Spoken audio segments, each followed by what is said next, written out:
I didn't even do my intro. All right, so this is actually where we're going to start the actual video.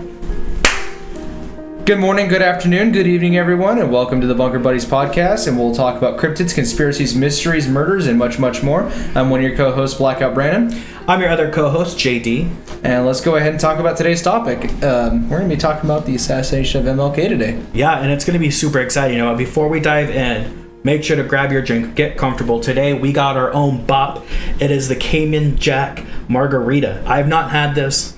I assume you have not had this either? I don't even remember the last time I had a regular margarita, let alone a canned one. Okay, canned one. Now, what's the ABV on this one? 5.8%? Yep. Dang. Hear this. Ooh. Go ahead and get that nice and crispy. Oh, that was beautiful. Yeah. That sounds so good. It sounds so good on my headphones. I'm sorry. But you got a nice little glass here. I got no salt on the rim, but you can imagine. Use your mind, close your eyes. I don't know what to tell you. But Bop, Cayman Jack, first impressions right here. Episode 2. Episode 2. Ooh, this is good. That's nice. That's dangerous. I could drink this like soda. Yeah.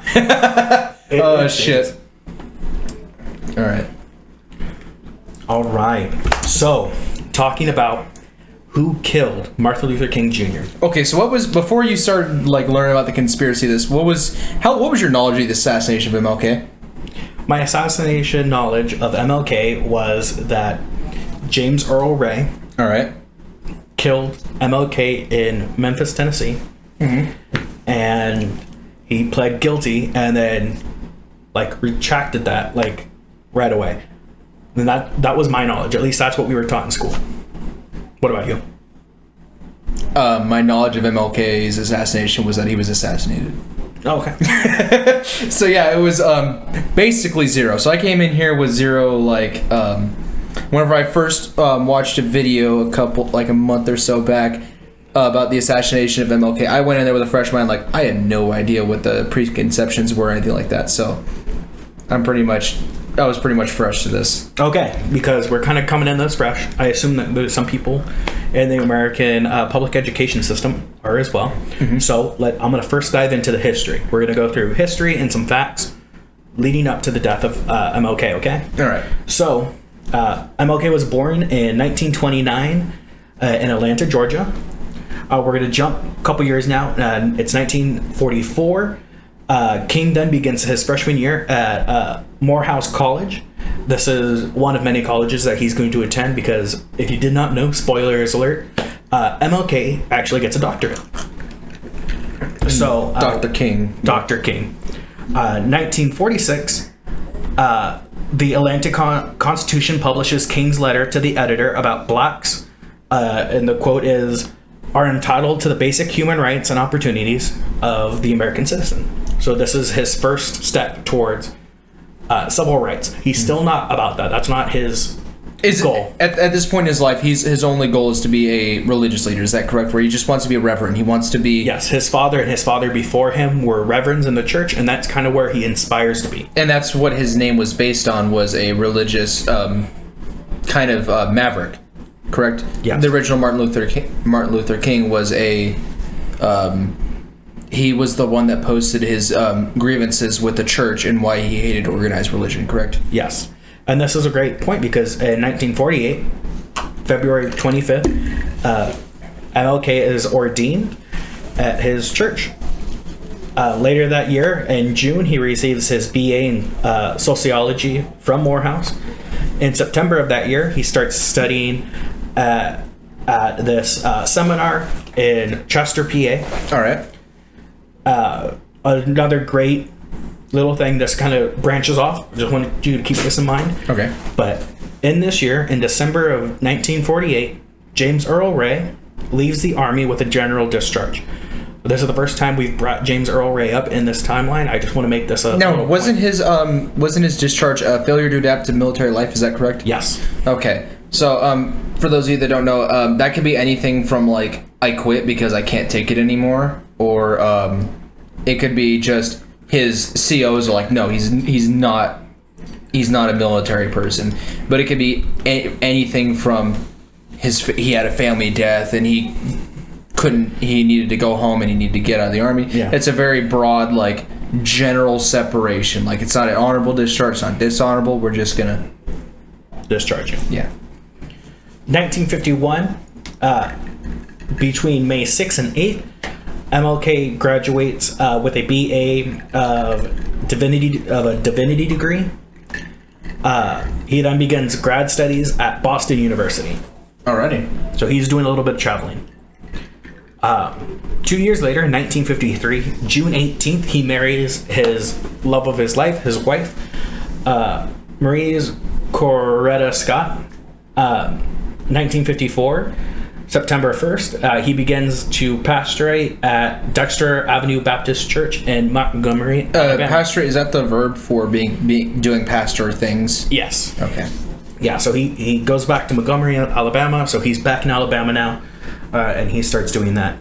1955, he receives a doctorate from Boston University. All right. In this year, at the end of this year, December 1st, as a lot of us know, Rosa Parks then gets arrested on the bus, protesting the rights of blacks sitting on the bus. And talking about how bad segregation was, basically. And yeah, that's basically what this is. Again, this is the point in history, in American history. Segregation was at a very high point. Racism was a very high point, and this is what fuels a lot of this. It was legally equal, but segregated was their whole thing, is so that they can legally say that oh no, I'm not being a bad person. I'm just, they can have equal rights, and just do it over there, which isn't exactly equal. In today's knowledge, it is very obvious that that's not cool. Yes, this one of the main reasons I put this in here is because this is actually one of the first things that sparks MLK's step towards being a civil rights leader. Speaking of which, now I can't remember what year it was. There was who do you think was one of the first female like black characters on TV show, a normal TV show that became like a respected character that wasn't just the this is right around this time. I believe, isn't it Star Trek? It was Uhura from Star Trek. So due to a couple, I don't remember the exact problems. I know she was facing some kind of BS from the uppers. Her character was still being treated with respect. She was an officer among a crew, being treated like an equal for the most part, but she was thinking about quitting. And Gene Roddenberry, the creator, who was very liberal for the time, was very progressive, told her to go see a hockey game. Just think about it. I'll accept your resignation, but have this weekend. And at that hockey game, somebody approached her. Somebody wants to see you, ma'am. It was MLK. And he was telling her, she told him, like, I'm sorry, so, like, I'm going to be quitting. And he was, you can't do that. And he was like, I don't think you realize how much your work means to all the little boys and girls that know that they can grow up and that they're working towards a future where they're treated equally among the group. And that was just like a cool little tidbit I remembered. Oh, sorry, cool. Sidetrack. Oh, no, that's super cool. I love that. So diving back in, Rosa Parks gets arrested. 4 days later, at December 5th, at a mass meeting at Holt Street Baptist Church in Montgomery, the MIA is formed, which is the Montgomery Improvement Association. So it is formed December 5th of 1955, and King then becomes president of the MIA. Okay, so this is his first step towards kind of becoming a civil rights leader, but not really he's not really campaigning or anything at the moment. No, he is not campaigning. He is just kind of put in this position because he is a religious leader already. Mm-hmm. So he has that public speaking persona already down, and he already connects with people at a deeper level. Before doing research on this, I knew that he was kind of Baptist. I didn't know how religious he was, but after knowing that he's a pastor and stuff, listening to his speech, you can really get into it. You can tell how religious he is and how uses the good points of lots of mainstream religions in his points. Mm-hmm. So we're jumping into the next year now. We left December. We're going into January of 1956. It is January 26th. Late at night, King receives a threatening phone call. We do not know who this phone call was from. People have assumed and speculated that it was from the FBI, but because this is speculation, all I'm going to put out there is that on the night of January 26th, King receives a threatening phone call. Okay. Now, is this before or after his Vietnam speech? This is way before. This is still all relating to the bus segregations. Okay, he hasn't even begun his... Yeah, this is just the peak of his life, really. January 30th, while King was out of the house giving his speech, his house would be bombed while his wife and his first child are there. No one was injured, luckily. But this is why I brought up the phone call. Mm-hmm. The phone call was taken, 4 days before the bombing? Oh, yeah. So this is kind of where it connects. We move later into that year. November 13th, the United States Supreme Court affirms the lower court's opinion in Broward versus Gale, declaring Montgomery and Alabama bus segregation to be unconstitutional. Cool. So, got it. So the Supreme Court did something. Montgomery, in December 1st, Montgomery resumes full service to its bus route, and King is one of the first ones to ride the bus. Now, this is a great timeline, I think, just because, remember, this was 1 year that African Americans in Montgomery refused to ride the bus. Mm-hmm. So that cut off about half of their customers. Half of their customers, if not more. Mm-hmm. Because, again, this was a public transportation. So this is for people who are lower income. And at the time, they only offered lower income jobs to African Americans. Mm-hmm. This was very hard. It was very surprising that they were able to hold out for an entire year like this. Mm-hmm. Because when you really think about it, they only had the bus. They didn't have their own cars. Some were lucky enough that there are some white co-workers that were able to drive them, and that was a big thing, and it was a very risky thing during that time as well. We're going to jump a little bit. 1957, January 10th through the 11th, King is named chairman of the South Christian Leadership Conference. All right. So another big group that he is now kind of named the leader of. So he is pushed into this role. Mm. February 18th, King is now the cover of Times Magazine. Really? So this is a big thing, especially back then, because he's not only the cover, he was one of the first black people ever to be put onto the cover. Was he the first, or just one of the first? One of the first. I'm going to say one of the first because I'm not positive, but this was a big thing because this is what starts upsetting the FBI. This is where he gets noticed by Dwight D. Eisenhower, by Hoover. Because at this point, what has he done? All he's done is champion for local reform. Yes. And he's already on Time Mag. That is impressive. Yes. March 17th of this year, at the Lincoln Memorial, King delivers his first national address. So he doesn't even talk to the whole nation until May of 57. That's after he was named Time he had the Time Magazine. Yes. All right. And this isn't even the big Lincoln Memorial address that everybody's thinking. This is before this. All right. So after that, King then meets with the Vice President Nixon. I'm sure that one. On June 13th. So I thought that was really interesting to add there. Almost a year later, 1958, June 23rd, King then meets with President Dwight D. Eisenhower. All right. September 20th, King, while at a book signing in Harlem, is stabbed by Isola Wave Curry. King is then treated at a nearby hospital and makes a full recovery. All right. This Isola Wave Curry was a black woman. She was arrested. She was just on drugs, wasn't she? She was mentally unstable. Okay. And how this happened was he was at a book signing. She walked up and was like, "Are you MLK?" And he goes, "Yeah." And she pulled a knife and just stabbed him in the chest. Apparently, she was literally millimeters from main arteries where she stabbed him because it was in the chest. Holy shit. And he makes a full recovery from this, and this is in 58. When you learn something new every day, guys. Jumping, 1960, May 25th through May 28th, King is found not guilty of tax fraud by an all-white jury in Montgomery. In Montgomery? Yeah. That is impressive, especially for the South. Yes, for the South. June 23rd, he meets privately with presidential candidate JFK. Not President JFK, presidential candidate. So he meets privately. Nobody really knows what was said, but we do know that he met with JFK before him going into the office, because he does have a relationship with the Kennedys throughout their presidency. My conspiracy bone is itching right now. I'm just waiting to scream.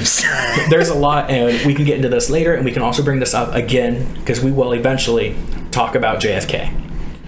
That'll be a whole other episode. I hope you guys wanted to see that, because there's a lot here. This is what I'm going to quote as America's golden age of assassinations. With a specific director involved of everything. Yeah. But we'll remain on the facts. In October 19th of 1960, King is arrested at a sit-in protest in Atlanta. I'm pretty sure the sit-in was at a restaurant that was primarily serving whites only, and he sat in the white-only section and refused to leave until he was served. That is where he was arrested. All right. And I guess technically they could get him for trespassing because they told him to leave and he wouldn't, but like at the same time he was proving a point. Peaceful protest. Yep. 1961, October 16th, King meets with President JFK, urging him to the issue a second Emancipation Proclamation to eliminate segregation. So he goes to JFK and he goes, "Hey, I need you to do a second emancipation. We really need to end segregation. It was a big thing that we ended slavery. We now need to end segregation. This is what's holding us back as a country." Mm-hmm. Obviously, that's going to go through, as we know, through history. But it took a lot longer. It wasn't a single act, which arguably made it more impactful whenever it finally went away. But at the same time, it really damaged a lot. Yeah, and this is something that we could assume and speculate, especially when we eventually get into a JFK conspiracy of... This is also around the time where JFK is thinking about it. That it was part of his big speech that he did the day before he goes to Dallas. Okay. So this is where a lot of this ties in. Oh, we're getting close, aren't we? So, 1961, Dr. King is then arrested in Albany, Georgia. Alabama's a state. Yes. You understand. He was arrested in Georgia. 1962, July 27th through August 10th, King is arrested in Albany, Georgia, and spends 2 weeks in jail. So what is he getting arrested for? Is it the same thing, sitting in all white areas? Yeah, it's most of this is his peaceful protesting. He's just in a place and he gets arrested. And then they let him go because they don't have anything to hold him for. Yes. Later this year, September 28th, King is assaulted by a member of the American Nazi Party, being struck in the face twice. I forgot the American Nazi Party was actually like a full-on party for a while. Is it still technically a party? I don't think it's a recognized party. All right. So they probably consider themselves a party because they are a group that runs for office, but they're not getting enough votes because obviously... Yeah, they're Nazis. Yeah, I have a story about that, and I'll tell you off stream. All right, it's a very interesting thing. Anyways, we jump forward. 1963, April 16th. While in jail, he pens his famous letters from Birmingham jail. All right, I haven't heard those letters. So this is really interesting. This is basically his. This is really what sparked him coming into the nation. This is very similar to, and this he gets a lot of inspiration from Gandhi. And so was it before or after this that he actually recruited someone who actually went over and studied Gandhi and his protests? A little bit later.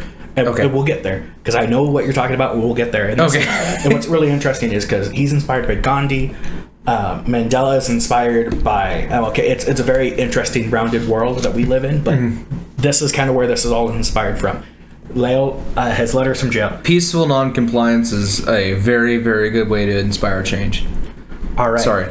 So, again, we've already been to Washington before, but in August 28th, he does the March on Washington, and he has his famous "I Have a Dream" speech. Yes. His most iconic speech, I think, to date. Yes. But it's what, 1963? It took this long to get here. Mm-hmm. And now it's what, 10 years since he was put on the Time magazine cover? Yeah. So it's a big jump. Yep. January 3rd of 1964, Time magazine calls King Man of the Year. All right.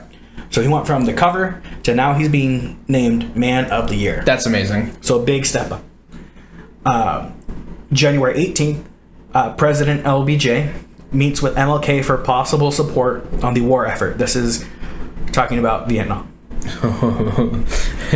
We move a couple months later, March 26th. He meets with Malcolm X for the first and only time. So, for people who don't know, Malcolm X was if MLK was the idea of how you would want to protest, Malcolm X was the idea if you felt like you weren't going to get your way via peaceful protest. He basically decided we're not going to get our way via peaceful protest. We're going to do it via violence. You have MLK being the exact perfect possible way to inspire change, and then you have Malcolm X being the example of terrorism to inspire change. Does that basically sum it up? It's pretty close. It is definitely, and that's a big argument if you want to get political about it, of what was dividing the civil rights movement back then, because the civil rights movement was so broken up, but people always just focus in on MLK. I mean, there was so much more going on and so many different parties that were working together. And that's something that actually, why my great-grandpa, who, by the way, I don't like any of his views at all, but sometimes I understand why he thinks this way, and one of the things was he lived in LA during the LA riots. 92? Which, no, not 92. I'm talking about shortly after, this is my great-grandpa. Okay. Shortly after MLK met with Malcolm X. Okay.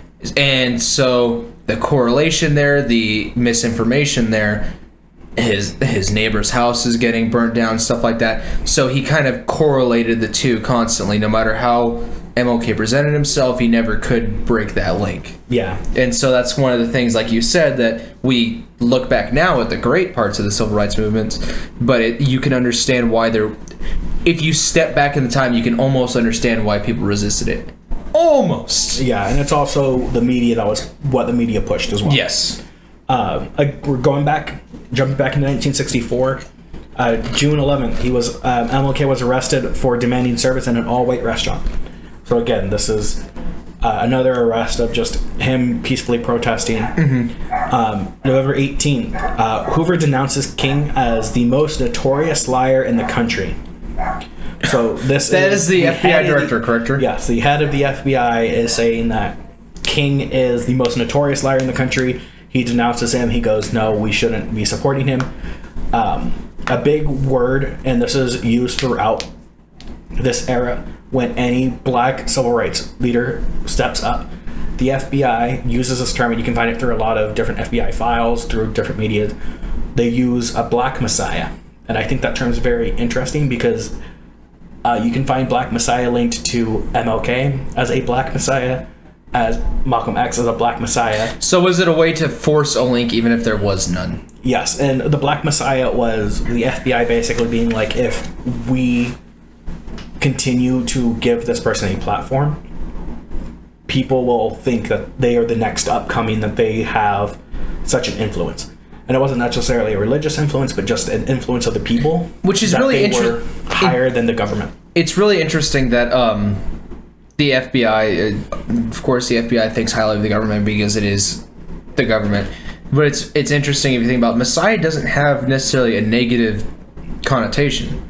No, it's not negative. So I don't understand why they were using that. Like, I understand they forced a link and they almost like forced a narrative because of it. But it is interesting that, like, whenever I hear Black Messiah, it doesn't instantly trigger a kind of scary thing. So that's what I thought was really interesting. All right. Going over my research, because we've been researching this for 2 weeks now. Yeah, and it's been intense.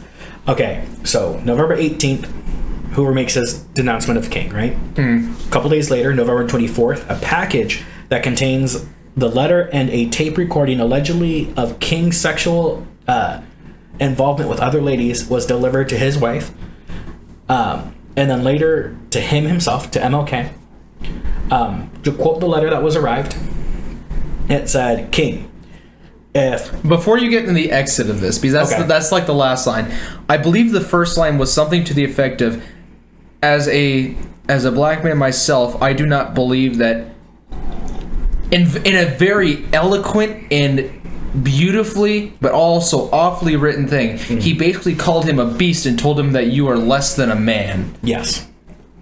And I wish I could remember the exact wording, because Yeah, it was one hell of a way to start a letter. So I picked out the last part of this, which is King. There's only one thing left for you to do. You know what it is. We jump a few lines. You are done. There is only one way out for you, and you better take it. And he gave him he said, you have 34 days to kill yourself. And can we talk about who this letter came from? We know, and this is fact, so we do know that this letter and tape that was sent was from the FBI.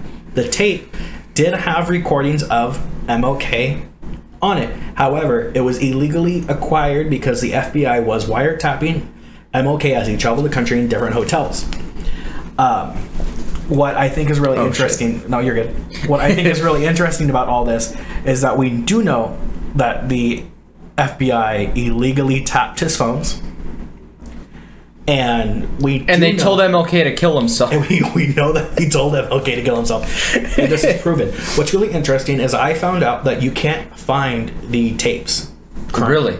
Or at least I couldn't. What I found from the tapes is that they were out for a little over a year to the public and then were completely wiped and erased from the public's reach, because from reports that I've read about the tapes, people said you could not understand what they were because they were spliced and put together.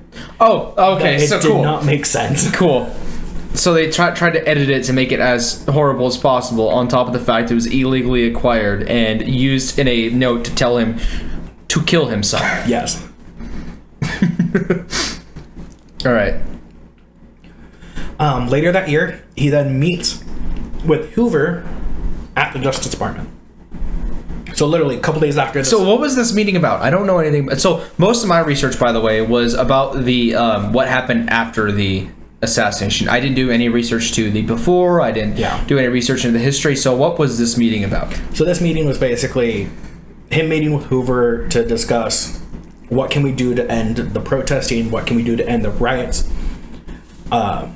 what we think you, MLK, are doing wrong. Okay. And what you need to do better. And MLK basically went there with his demands, being like, this is what needs to change. This is what's happening in the world. This is what you guys need to recognize. From my knowledge, this is the only time he ever met with Hoover. Mm-hmm. But I thought this meeting was really interesting, and I put this in here because it was also a couple days after he received the package. A couple days after this meeting, December 10th, King goes on to win a Nobel Peace Prize. Nice. So this is a big accomplishment.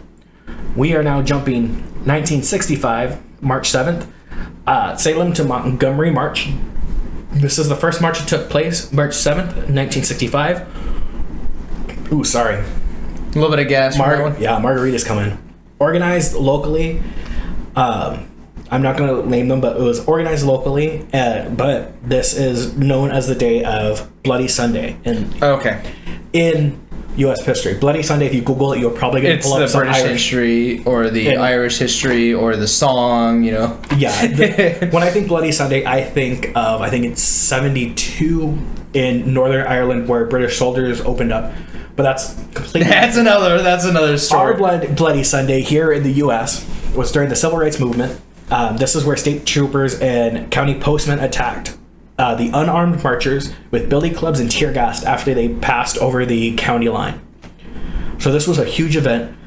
A lot goes on. I actually think these are some of the biggest pictures you get from the Civil Rights Movement as well. Mm-hmm. So if you look up any photos of the Civil Rights Movement in any of your history textbooks, this is it. This is the hoses, the dogs, the tear gas. This is a lot. These are men and women walking in fancy suits and in church clothes, getting pepper sprayed and tear gassed, and children are beaten. Mm-hmm. Like 10-year-olds are beaten. So this is a big moment in the Civil Rights Movement. Yes. So this is again another tipping point. March 17th through 25th, the march continues with the judge upholding the rights for them to march. Yes. So the courts go, okay, you have the right and legal protection to march. And in doing so, they kind of tell people that this wasn't a riot. This was a peaceful protest that the cops retaliated against, not... Yeah. Mm-hmm. August 12th of 1965, MLK publicly opposes the Vietnam War. In a beautiful speech. If you ever want to listen to it, it is a great speech. And I thought the reaction to it was pretty interesting because he's a civil rights leader that is meant to he's wanting equality for all, now his big thing is race because that was the most obvious one back then, but it was in all forms, including income inequality. And he talked about how it was a war to line the richest pocket and kill the poor, which in his case what he was talking about was the blacks at the time were the poor. And so it was like right up his alley, yet the reaction to it was extremely negative, telling him to stay in his lane, basically. Yeah. So this was huge. Oh, you have it right there. So I have this next. So a couple years later, 1967, MLK contacts a William Pepper after seeing his photo essays, The Children of Vietnam. So William Pepper goes to Vietnam, basically photographing children being beaten, kind of what's going on, like the U.S. Army is committing war crimes. Yes. And they're some of the most famous photos of the Vietnamese children and stuff like that was taken by him. Yeah. It is devastating. So he meets with William Pepper after seeing these. He requests to meet with him. He eventually meets with him, finds out not only did he do this, but as a journalist, William Pepper also went over to India and studied with Gandhi. He studied a lot of their civil rights battles as well. And then later that year, April, we're going to jump a little bit. April of 1967, James Earl Ray escapes from Missouri State Prison, where he was serving a 20-year sentence for an armed robbery of, like, I want to say it was like $100. So let me get this straight. When did he publicly disavow the Vietnam War? 2 years prior. Now, this is a big reason, and jumping... 2 years? I thought it was a year to the day. 2 okay. years. Yeah, 2 years. It was August. It was almost 1966. It was the end of 1965. Okay, so that wasn't his speech against the Vietnam War. No. Okay. Yeah, in 1966 he does a speech against the Vietnam War. It's just in 1965 he starts vocalizing it. Okay, so almost a year to the day after he does a speech is whenever whenever everything goes down, correct? Yeah. So again, this is a huge thing with him coming out against Vietnam because his close personal advisors were telling him, this is a bad idea. This is a bad idea. Very little people supported him. With MLK going forward is one of the reasons why he contacted Pepper. Pepper was one of the people that was like, no, you need to do this. Yeah. I think you need to do more. I think with your platform and with your passion, we could do so much for civil rights worldly. But I thought that was really interesting. And then during the same time, James Earl Ray escapes from prison in Missouri. What I think is really interesting, and another reason why I highlighted this, not only because James Earl Ray escaped from prison, but people didn't really understand how he escaped from prison. Nobody still knows exactly how he did it without inside There out. is an assumption of how he escaped, which is he was loading basically these crates into a truck. And there was an empty crate, and he just jumped in it. Yeah, he just jumped in it, and it was loaded and put into the truck, which is super lucky. And we will get more into conspiracies after we're done with our history, but the fact is he escaped from prison. The fact is he escaped from prison and nobody noticed. Yes. We're gonna jump to 1968. March 28th, MLK leads a march of 6,000 people for a sanitation workers' rights in Memphis. This protest here on March 28th ends in violence and looting. Now, what's really big about this protest, and the reason that he was called to Memphis, was because 2 sanitation workers were killed. I see that look. It's okay. We're going to get to it. But 2 sanitation workers were killed, and their families were not compensated properly. They were given, like, basically chunk change. Just deal with it. Yeah, they were basically like, here was the hours they worked for that day. Good luck with your future endeavors. This brings MLK to Memphis because there was other, not only civil rights leaders in Memphis at the time, but other pastors and it was another reverend that invited him, correct? Yes, there was another reverend that invited him and was like, hey, I need you to come and do the speech. He does a speech. He then leads a march of 6,000 people that ends in a protest. There's assumptions of how this breaks out into like an actual riot. People claim that there was outsiders that made it become a riot. I believe it was revealed later that the instigators were out-of-towners. Yes. So it erupts in a protest, or this protest ends up in violence and looting. MLK is pulled away from the situation. Yep. He then returns April 3rd. King returns to Memphis and delivers his "I've been to the mountaintop" speech. This is another huge I've speech. been to the mountaintop. I've seen the other side. I may not go to the promised land with you. I don't remember the exact words of that. When you listen to it in hindsight, it gives me, like, I'm not even kidding. It's like, chills. Look at these. Oh, that's actually goosebumps right now thinking about it. Just because it's such a powerful speech, and the way that he talks about he's not going to make it to the other side with the rest of us, and he knows it's almost like he's foreshadowing his own death. Yeah, it's really scary. Actually, it's beautiful, and you can make this connections to other, like, civil rights leaders and other leaders in history that some of their last speeches have always been like this eerie, like. Almost foreshadowing, almost foreshadowing, and you can always, like, make assumptions of how that ends, but I always think it's beautiful. The next day, April 4th, King is killed while standing on the balcony of the Lorraine Motel in Memphis. Okay, so should we go through the official FBI? We will go into the first theory, which isn't a theory. This is public. What the FBI says. The official statement. Yes. So, the official statement of MLK's death. The theory is that James Earl Ray escaped from prison a year prior, traveled to Canada for fake IDs, traveled around the U.S., while then staying in California for a little while before he traveled from his place in California to Memphis, bought a gun, found the Lorraine Motel across... he found it wasn't a hotel. It was a motel. The Lorraine Motel. The one across from Lorraine that he stayed at. I believe that was a kind of hotel. Yeah, it was like a housing. Yeah, it was like I think they called it a townhouse kind of thing. A townhouse. It was above a restaurant. Yes. Across from Lorraine, from where King was staying, he fired a bullet from a small communal bathroom window that killed King. Over a bath. Sorry, I'm gonna hold that. I'm going over the official statement. There's a lot. He's very passionate. He then ditched the gun and binoculars and fled to Europe, where he was arrested 2 months later in London. The evidence that tied him to the murder was a disassembled gun and binoculars that was found on the street like 2 blocks away. With his fingerprints on it. To note, only his fingerprints were found on the gun and binoculars, but were not anywhere in the room or the bathroom.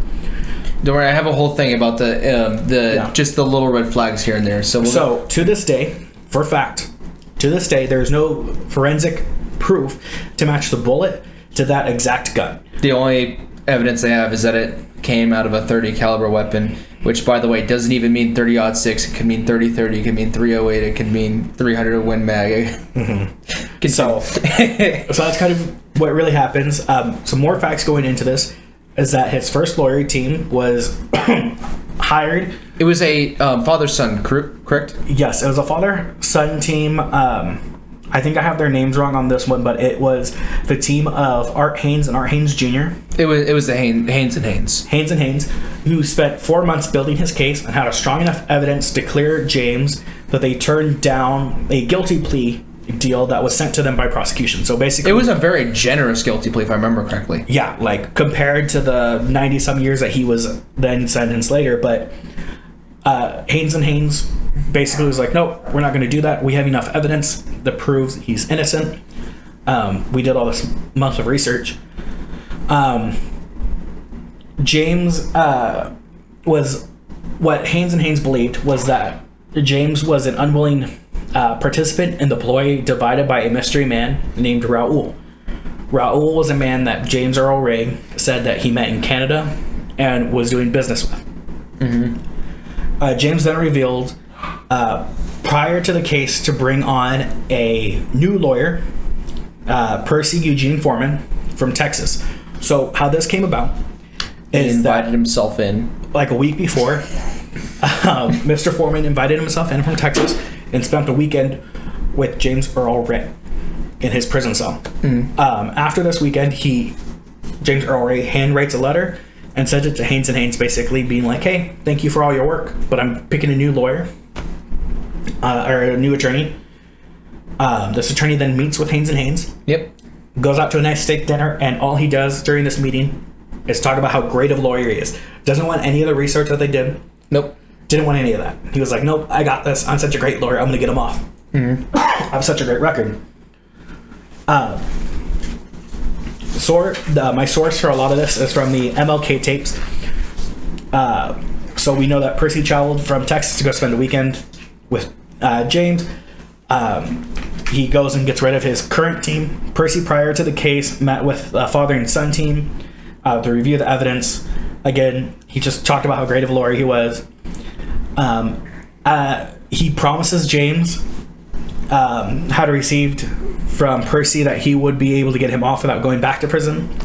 However, when the case was brought before the judge, Percy convinced James to take a guilty plea to avoid death row. He basically said, sorry, man, I know I promised you'd be able to get out, but I can't. You have to take the guilty plea. Yeah, he's like, I'm going to try to get you away from the death penalty. Death row, right? And he gets sent to prison on a guilty plea. His lawyer, Percy, comes out and goes, I'm such a great lawyer. I saved this man from death row, right? A year after that,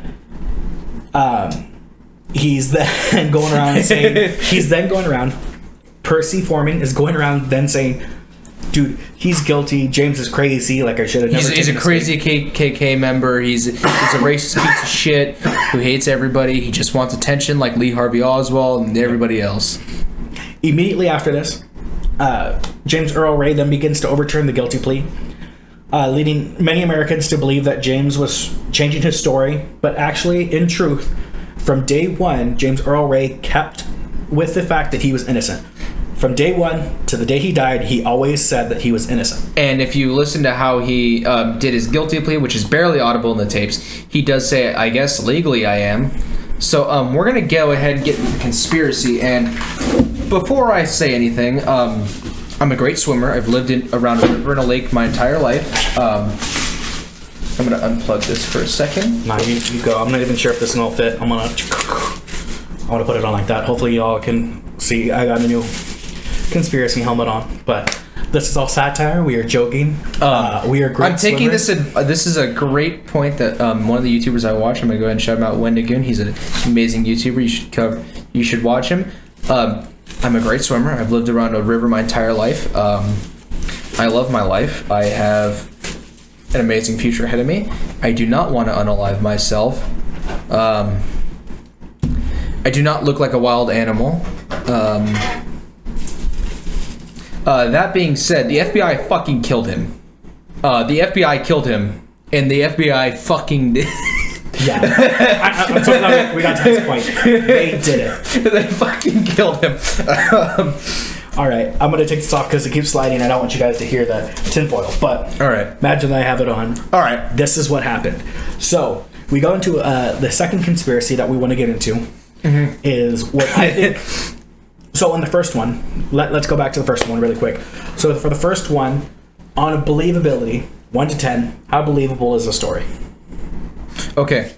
With or without knowing all the red flags in it? Without knowing, just based on what the FBI released. Okay, so a man breaks out, a hateful, racist man breaks out of prison, sees an opportunity to kill a civil rights leader, and takes a shot, and is able to evade police for 2 months. Just that alone. Yes. 6.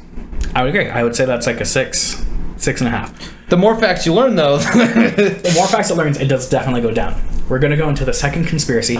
I think this one to me is a little less believable. However, I have done some more research into it, and it makes it a little bit more believable if some of this could be proven true. Yeah, I believe that a couple of conspiracy theories kind of intertwine with this one. We'll get into our own opinions completely at the end. So let's go into a couple of the red flags with this first one. Okay. So the shot that was taken. Okay, so actually let's go all the way back to the... let's just listen to this for a second. Yeah, if you're just listening to this on audio, I'm just peeing. You gotta go over to YouTube to watch the whole video. Whoa! Whoa, he's getting his cigar. Sorry.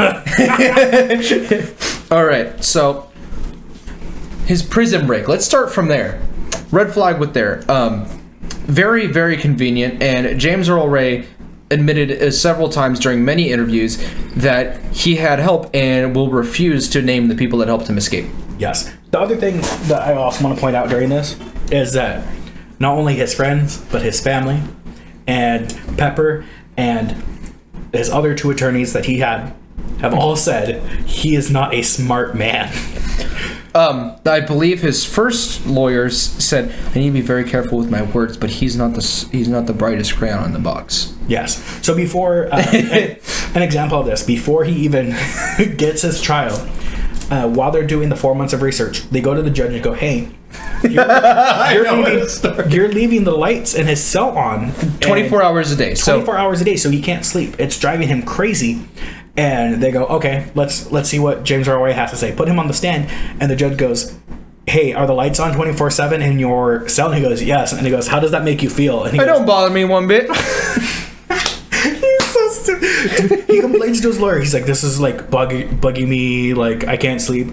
Then the judge asks him. He goes, "Nah, it doesn't bug me one bit." I still love. That may have been the reason why he had a general separation, is just because he's not the brightest crayon in the box. No. One thing that his brother did state... I agree with this. Okay. Something that his brother does state is that he does have very strong allegiance to people. So if you were very friendly with him, he's diehard all the way. Okay. Which I respect. Like, I think I have that with certain people. Like, I was all like, if you were nice to me, like, I'm going to give you 110% until you mess me. But the thing is, he's too gullible. He's too gullible. Like, if you're like, "Oh, here's like half my sandwich," he goes, "Cool. Here's $100." Now, wasn't he in OSS?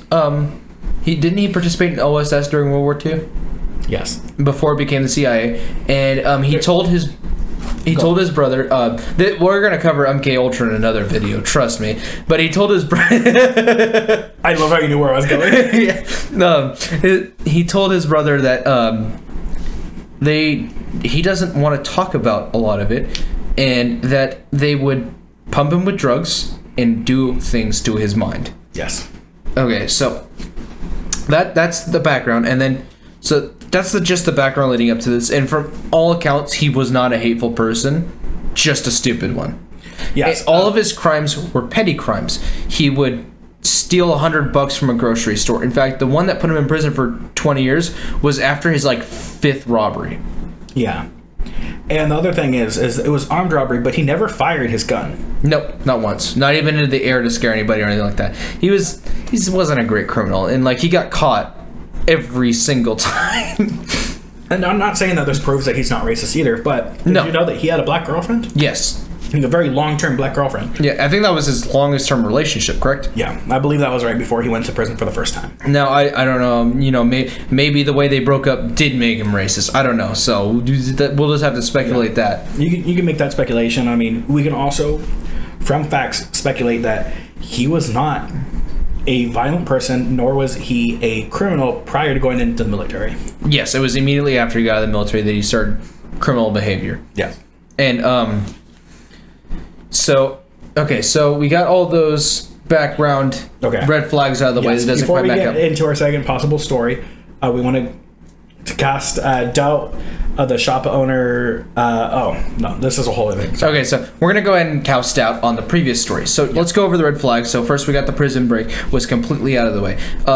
He worked and moved not only to Canada, but to a bunch of other cities all over the world with very little money, with a ton of fake IDs from people in the area that looked strikingly similar to him. Yes. And somehow was able to wind up with a pretty decent rifle right where he needed to be to kill MLK. Now, so that's a little bit weird. Let's also talk about this rifle for a second. Did he go into that shop once to get that rifle? Was it a one and done kind of thing? Okay, so let's go into the whole rifle thing. So the shop, if you've ever been to a gun store, you've got the know-it-alls. You've got the FUDs. You've got the people that are there to learn. The first timers. Yep. And then you have the people that don't know shit. This man did not know shit. He said he needed to get a .30 caliber hunting rifle from we're gonna go into his story, but he needed to get a .30 caliber hunting rifle. Mm-hmm. He got the same model of rifle in 243, which is a much smaller round. It is a closer to a 22 or 223. It'd be closer to a 223. Still a good hunting round, but not necessarily as good as a 30-06. And he came back twice to get it. And the shop owners, everybody involved who saw him at the gun store said, this man didn't know shit about rifles. And in the Army, he had the lowest possible passing marksman rifle score. Now, I know I've been shooting guns my whole life, and I got 40 out of 40 on mine, but, like, you know how bad you have to be to get the minimum? Yeah. You have to basically not listen to your instructors constantly and just be bad.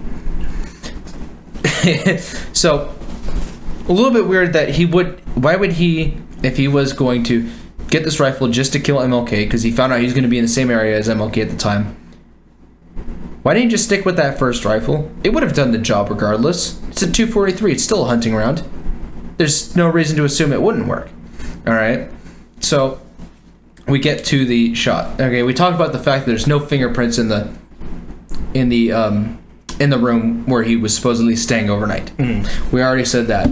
There was no fingerprints in the bathroom where he supposedly took the shot from. I can almost say, okay, I can see the bathroom being a thing. If the window's already open, you don't need to touch anything to go into the communal bathroom and shoot out a window. I saw a picture of the bathroom. You'd have to be standing, like, on top of the tub. Even if you're left-handed, you'd have to be standing on top of the tub in order to get a shot. I'm not saying it's impossible, but my man scored barely a 10 out of 40. Now, make this near impossible shot as well. You have a tree outside that bathroom window. Yes. With a branch that goes right across that window. That would have been your direct line shot. Yes, there was a tree.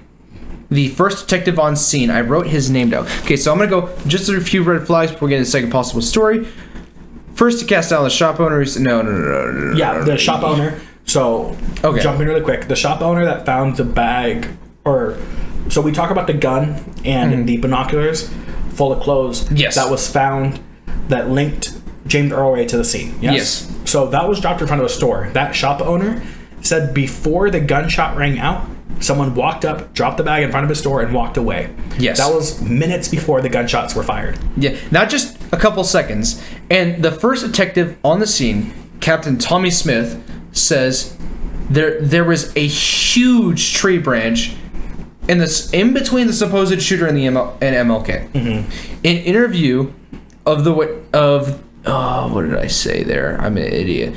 In an interview, the witnesses said the pictures of James Earl Ray. So we forgot to talk about this, but the case had the biggest thing was the ballistics, the circumstantial, and a witness that placed him there at the scene. The state's only witness. The only witness that placed him there at the scene, and the only witness that said that the shot came from that building. Yes, the only witness that said this. He also had a criminal record, and all of his arrests were involved because of him being an alcoholic. It was all alcohol-related arrest. The witness testimony of his state of being was, to put it lightly, inebriated. Yes. So, what I think is fascinating about this witness is that he... Do you mind? Oh, you want another one? Yeah. I'm on my second one as well. So, he not only was arrested... Or not arrested, but he had criminal charges that were alcohol related.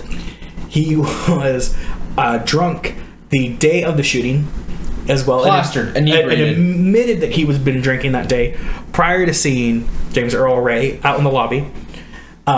He then, during the trial, before James Earl Ray pled guilty, when he was supposed to show up as a witness, could not get into the cab because he was so plastered. He literally could not. The cab driver kicked him out. Yeah. And in a later interview, I think it was in the 80s, maybe early 90s. I think it was after that live HBO trial.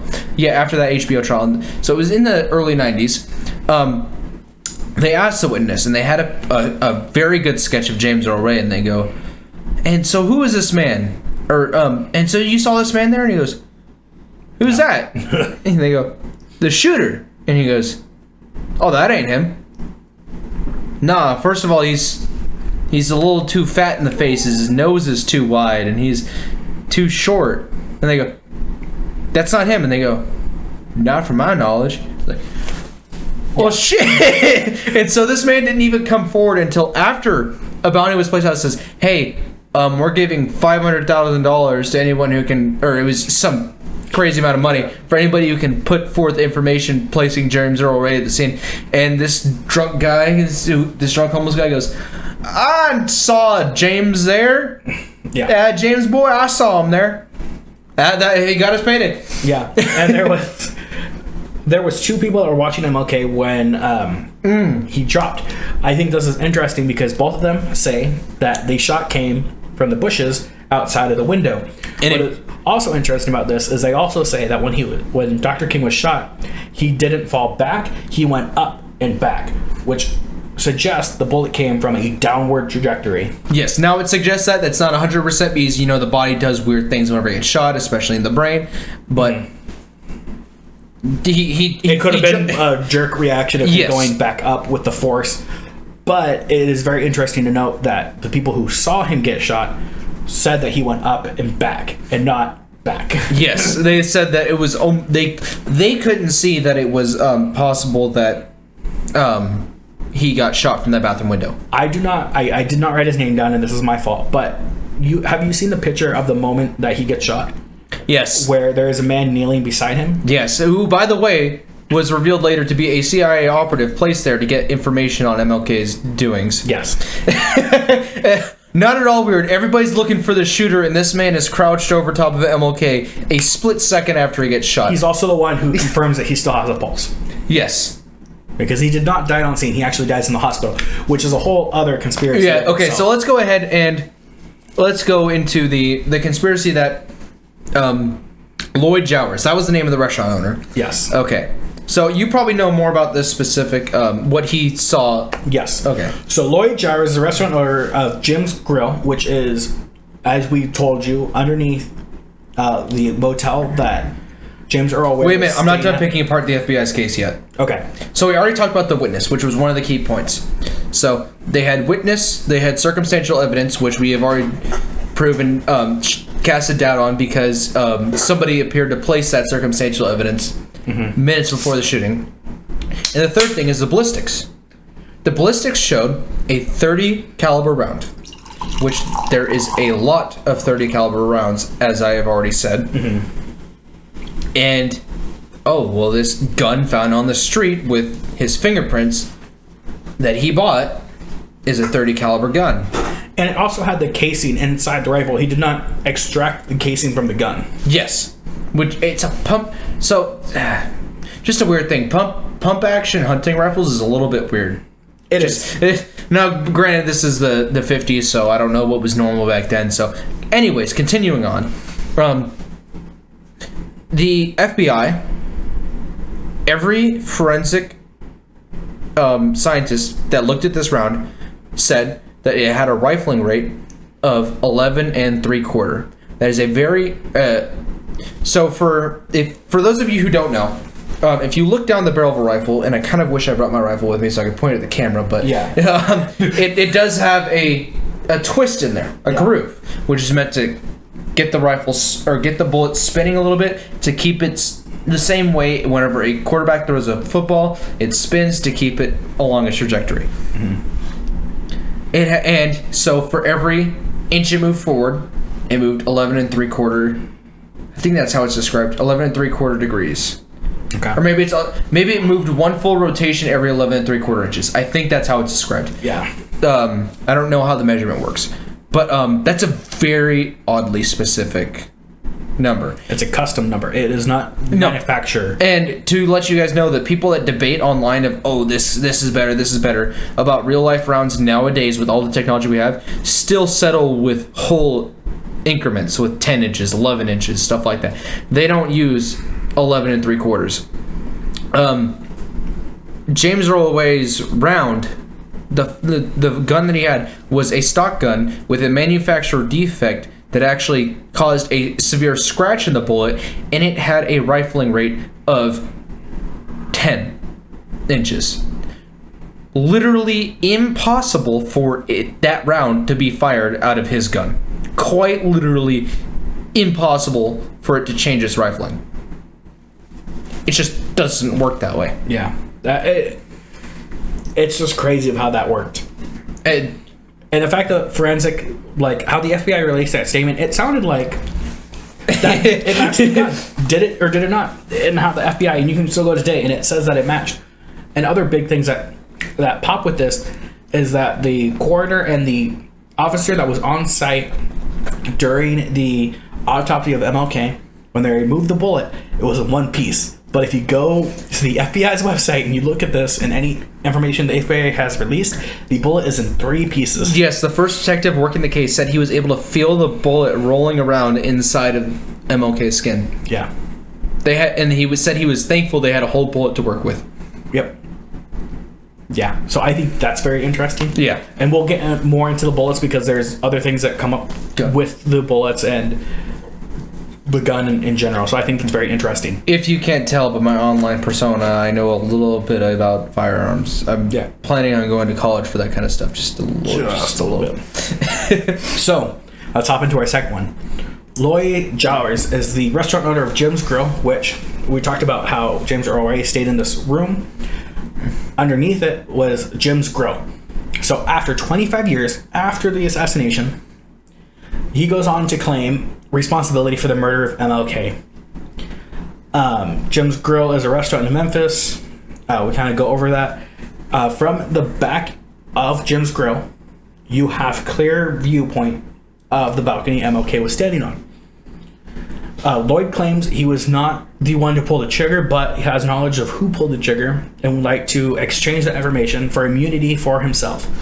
Lloyd then claims to be at the restaurant at the time of the assassination, which was verified from eyewitnesses. One waitress even says she saw him at the back of the kitchen with a smoking gun moments after the shot was fired. Yes. Lloyd named many names during his 1999 Did you hear trial. the chilling response, or the chilling thing he said whenever he came in with that smoking rifle, and as he was wrapping in a towel, he says, "You wouldn't do anything to hurt me, would you?" Talking to the waitress. Yeah. As he stashed the gun in the shelf. Yeah. Lloyd then goes on to name many names during his 1999 trial, claiming the mafia and certain U.S. agencies had been involved. A few names that he named was a black man. What was his name? It was not. It was like Frank Colt or something like that. It sounded American as hell. All right, if I remember correctly. He was then who he assumed was dead. It was an old buddy of his who he thought was dead, but was actually in a homeless shelter in Florida. Correct? Yes. He also named a man Raul that James named as a friend who he met in Canada. So, and Raul was supposed to drop off the money to Lloyd, correct? Yes. And Lloyd named someone he could not identify before finally setting on a story that he hired Memphis Police Lieutenant Earl Clark to fire the fatal shot. Yes. And it should be mentioned that Earl Clark was a very, very good marksman. And as we'll get into in a little bit, there are multiple people at the shooting range. There was a custodian at the shooting range, the person that takes care of the shooting range, the police department's shooting range. He said that the day of the shooting, that, what was his name again? Earl Clark? Yes, Earl Clark spent the entire day behind that gun, and he always referred to it as the gun, by the way. And it was a very fancy gun, he said, with its own case, its own hard case, very nice wood furniture on there, very, very custom. And he said that he spent all day, and he actually called to tell someone because he overheard some talk between him and some other officers that were there, and said, "Man, I think these men are planning to kill MLK." And it was somebody of MLK's security detail, basically. And she goes, I think they're already out, that we can't do anything to get to him. And he goes, "All right, just do your best." And he was shot on the custodian's way home. Yep. So reasons why this conspiracy has been debunked, at least publicly, has been at least Lloyd, and in part, not in totality. Lloyd would change details and would never give full information he had due to him not having immunity. Yes. So he was always trying to avoid himself. from going to prison. He would also try to get a book or movie deal, which made his story seem untrue or untrustworthy because he was talking to like publishers and like directors, producers about trying to get like a deal out of it. He was trying to get money. So once we get into James Earl Ray's official account of what he says happened, and we're going to talk about the whole sketchiness with a couple of authors and how that author turned to the FBI whenever it couldn't get money from everybody else. Another reason why this is also debunked is the eyewitness, the waitress, says that when he came in with the gun in that bush before firing the shot. However, that would also conflict with his story of saying someone came to the back door, handed it to him. There's just too much conflicting stuff. Which also conflicts with other eyewitnesses on the street who saw the shooting, who said there's two people that left the bush. One that went, so let's say the buildings were set like this. Yes. And the bushes were down here. Witnesses say that one person went this way, jumped a wall, and continued down this street, while the other one went around the building to where the back of Jim's grill would be, which is where Jim says Lloyd says that he was handed the gun and put it underneath the counter. Yes. So that's kind of where that kind of like mix and matches. And also when it comes to eyewitnesses on the street, everybody who was on the street, on the balcony, said the shot was fired from the bushes. There was only one witness that day that said it was fired from the bathroom. Did we mention what happened to the bushes? Oh, we didn't mention what happened to the tree. So, I don't think we mentioned, there was a giant tree in the way. We did mention that. There was a giant tree in the way. Huge tree. The detective on scene said there was no possible way the shot could have come from that bathroom. 4 a.m. the following morning, there was a cut order to take down the tree to help assist in the investigation. Also, I found out that it wasn't even like they hired professionals to remove this tree. It was the police department showed up with chainsaws and took the tree down to help with the investigation. If the police at least our police department, if the police nowadays were told to take down a tree, they would hire a landscaper. They would not do it themselves. Exactly. So they had to take down the tree at 4 a.m. to assist in the investigation. Sorry, that was the official reason given. Even if you just watch TV shows about like police and detective work, you never touch the crime scene. Period. End of sentence. Period. Yeah. All right. So let's hop into our third and final conspiracy theory. All right. So this is. But before we do that, believability on this last one. That Lloyd had involvement. What's the believability? Okay. That Lloyd had involvement? 10. Okay. So I would say before I found out more information, where it sat that Lloyd, the owner of Jim's bar or whatever, Jim's Grill, had involvement from the first initial story that I heard, I would say this was a 4. However, after my investigation, I would say this is a 9. Yeah. It's pretty believable that he does have some involvement and he has knowledge and he refuses to tell anybody what actually happened until he gets immunity. So this is also what's really interesting, and I don't think I mentioned it either. Lloyd comes from a background of people who were involved in the mafia, who had involvement in the Ku Klux Klan, who had involvement into what are they called? The Freemasons. Which, at this time, in this part of the country, the Freemasons and the Ku Klux Klan had many overlapping members. Yeah. So, I just think that's interesting. He was raised in that time period. He was raised in those different groups. He was members in those groups.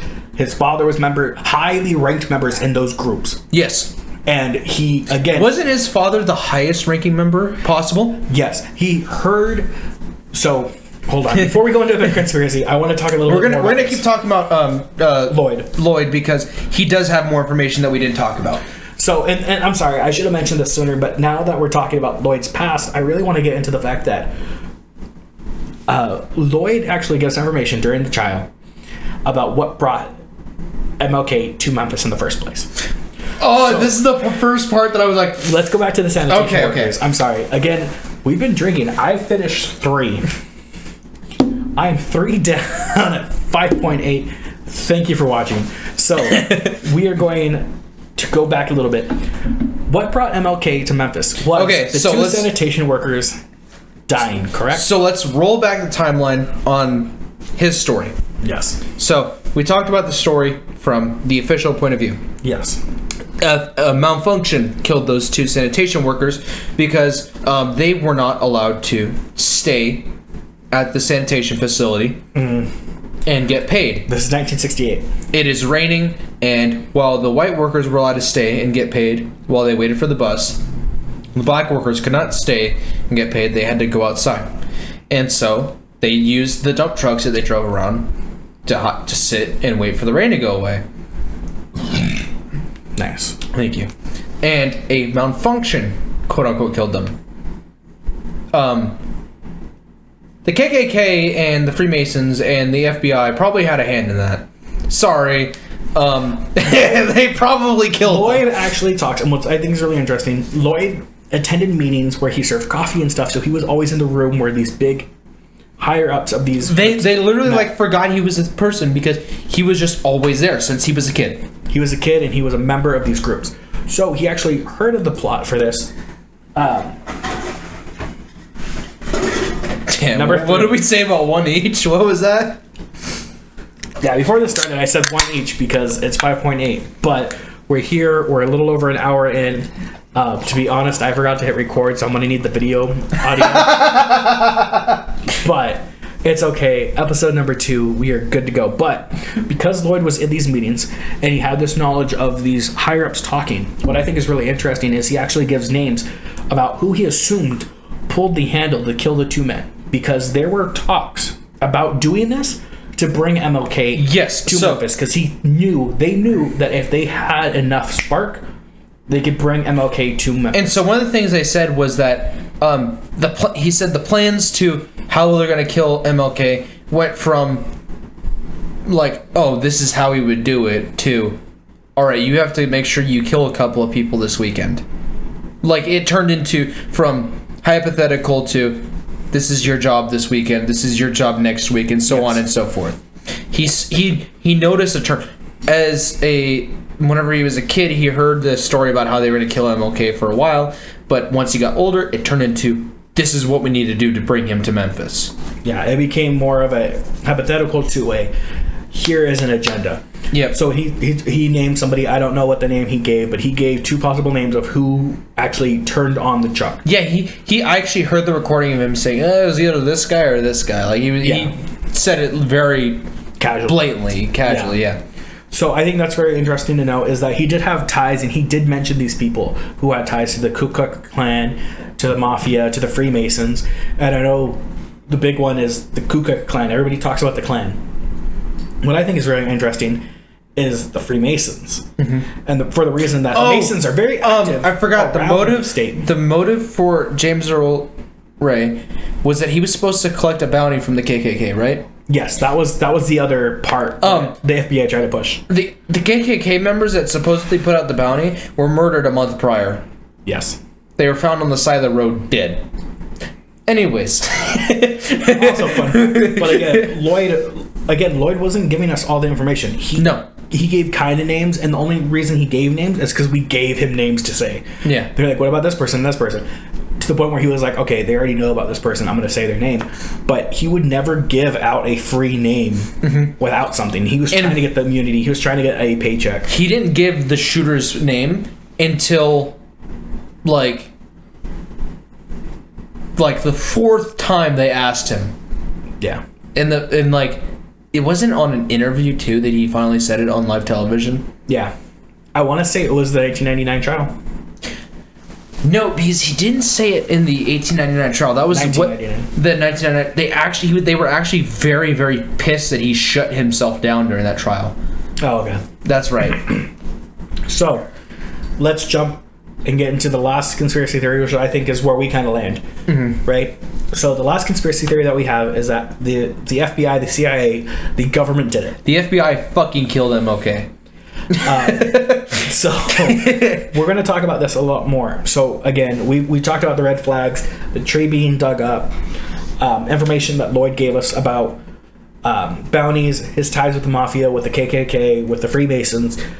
We're taking all this into consideration, with the bullet not matching, we're also going to talk right now a little about Ray's story. So what I think is really interesting... Yeah, should we start Ray's story from the moment he broke out of prison?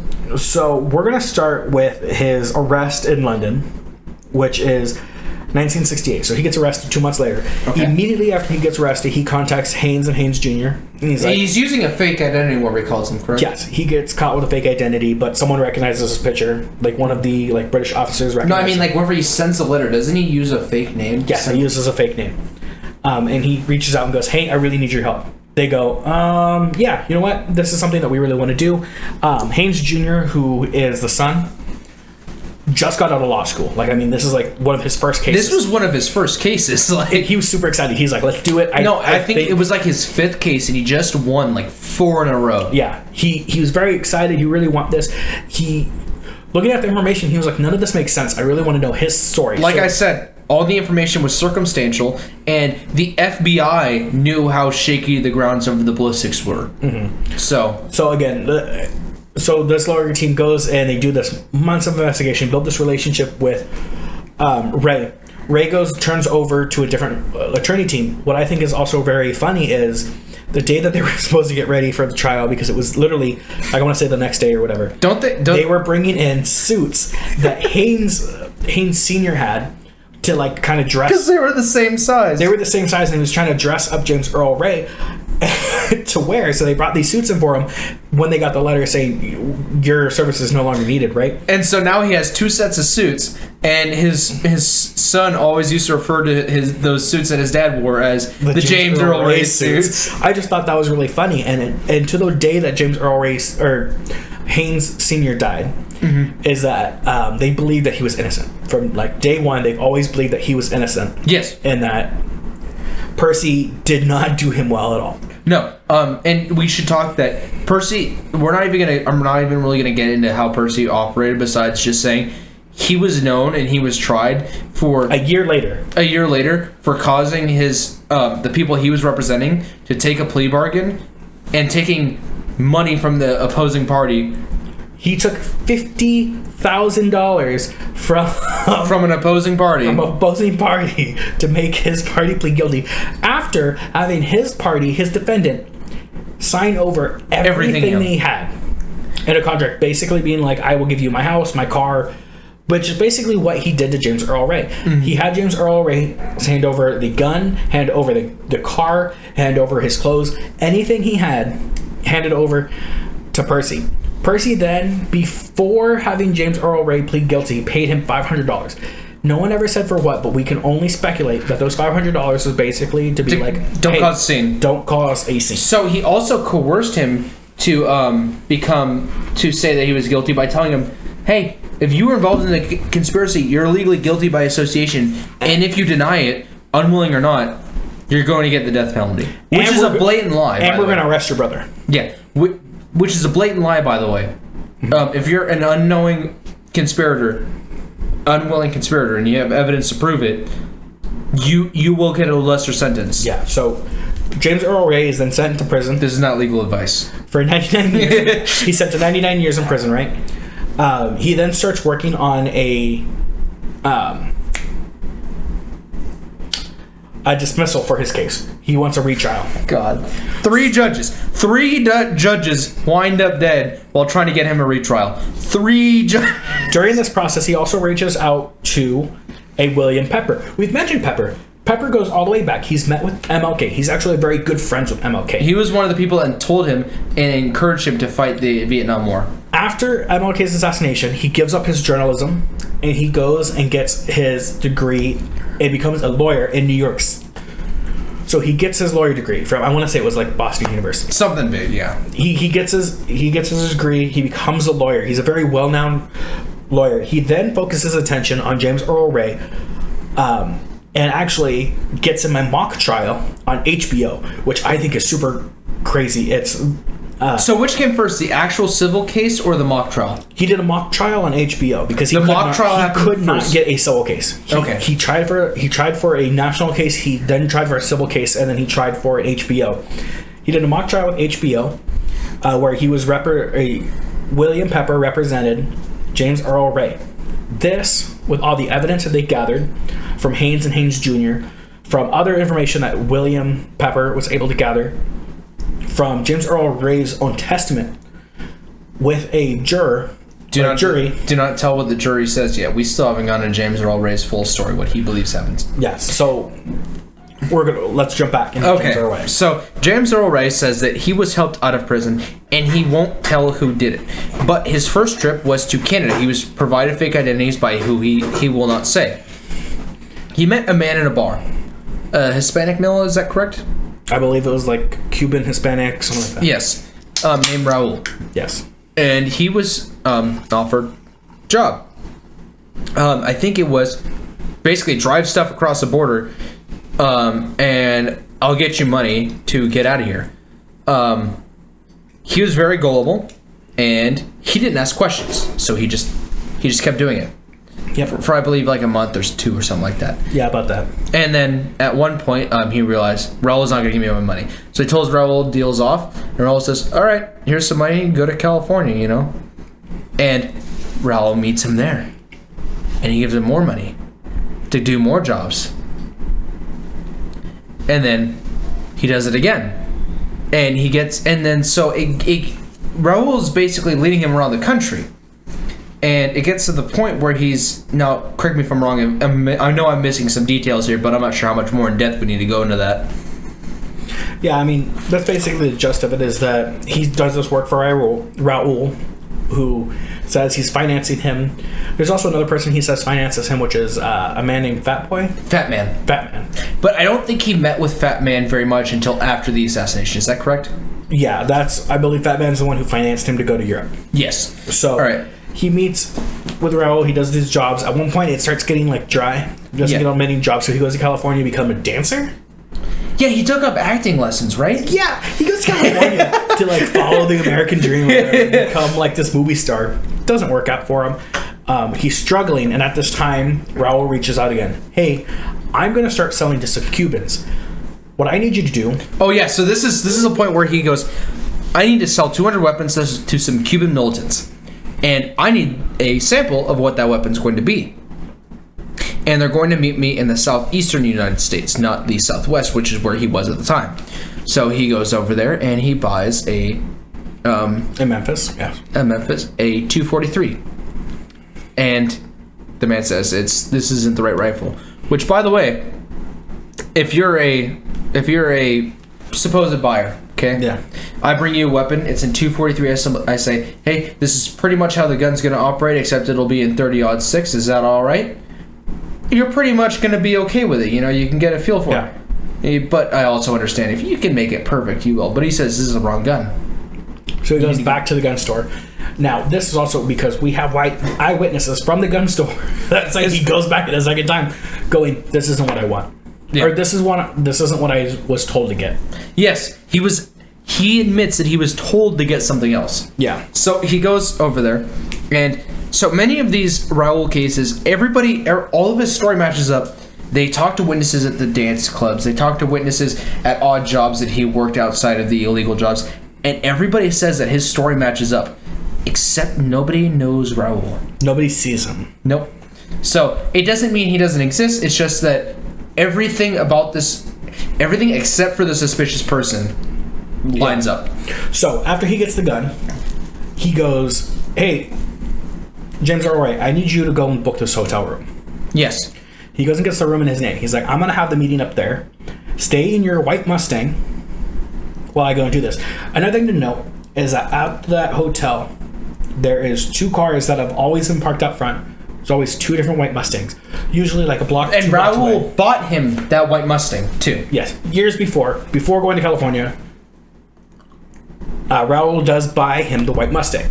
His iconic white Mustang. Mm-hmm. And so he gets to this hotel, and Raul, seemingly buying time, tells him, hey, I need a infrared binoculars.